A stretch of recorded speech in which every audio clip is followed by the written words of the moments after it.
Okay, so basically what happened is John Laurinaitis got fired in No Way Out.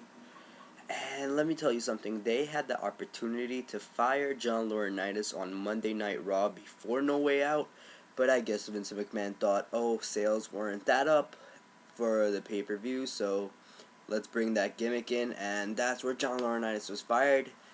And from now, who knows where things will go. It's kind of a nice twist to WWE finally, because it gives you that question of what's actually going to happen next week, instead of, oh, okay, so this happened, then let me just watch next week just to see what's going to happen, you know?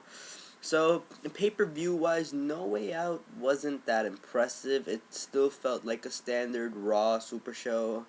I mean, the pre-show we had Brodus Clay versus David Otunga, which was okay. I mean, David Otunga in real life would obviously kick Brodus Clay's ass.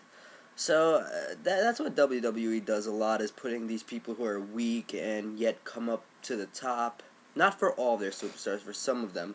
Like Kofi Kingston, he's been barely getting any time to win at anything. But that's that.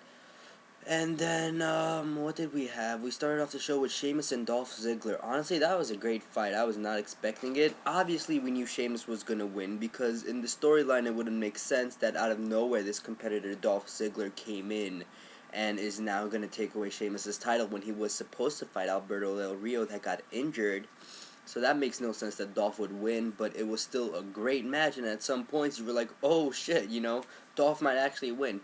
And he has a lot of talent, just his persona and the way he appears on Raw is just like, it's not helping him go anywhere.